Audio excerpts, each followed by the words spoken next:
there are a few questions about specific, the complaint process, and here's one of them. Yep. What remedies does a parent have if they sign a conciliation agreement after making a complaint to the Human Rights Commission, and then the school still refuses to implement the disability adjustments, which have been agreed upon in conciliation? And this person writes, I ask this because the parent has already agreed not to complain again about the facts which gave rise to the first complaint. The facts being, they have not implemented the disability adjustments. So, is that clear enough? Yep, I understand. So, there's a couple of things that you can do if the respondent breaches a conciliation agreement. And that's what we're talking about. So they've agreed to do something and then they don't do it. The conciliation agreement is a contract, which means that you can take an action in law for breach of contract. So if you can go to the local court and say, I have this contract with the Department of Education where they said they're going to provide computer support for 3 hours a week for my son. They haven't done it for the last 10 weeks. They're breaching the contract. So that's one option. And that moves it into a different area of law, a much more sort of common area of law that a lot more lawyers understand. That's one thing you can do. The other thing you can do, if you've agreed not to lodge a complaint, then unless there's a problem with the wording of your conciliation agreement, what it should say is that you agree not to lodge complaints provided that the terms of the agreement are completed.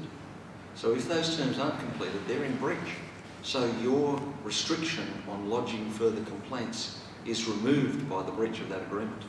And you can just go and lodge more complaints. So you've got two options there. The third thing to do, which is probably the easiest option and the one that where you should start, is you should just contact the person who was the conciliator of your complaint and say, hey, remember that agreement that we wrote up and where I agreed to not lodge any more complaints and the department agreed to do all of this stuff? Well, they're not doing it. Can you ring the department and say, you're not complying with the agreement?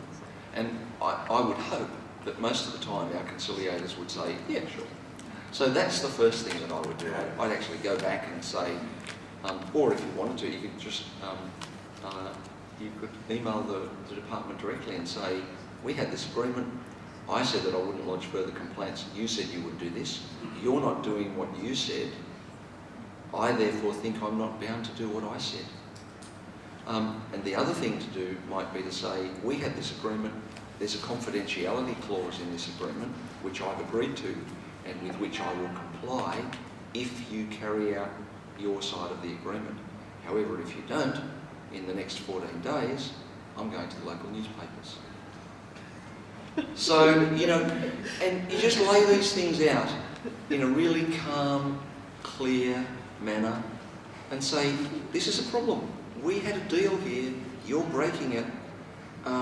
You could fix that, I'd like you to fix it. Would work better for me if you fixed it, would work better for you if you fixed it. If you don't fix it, this is what I'm going to do.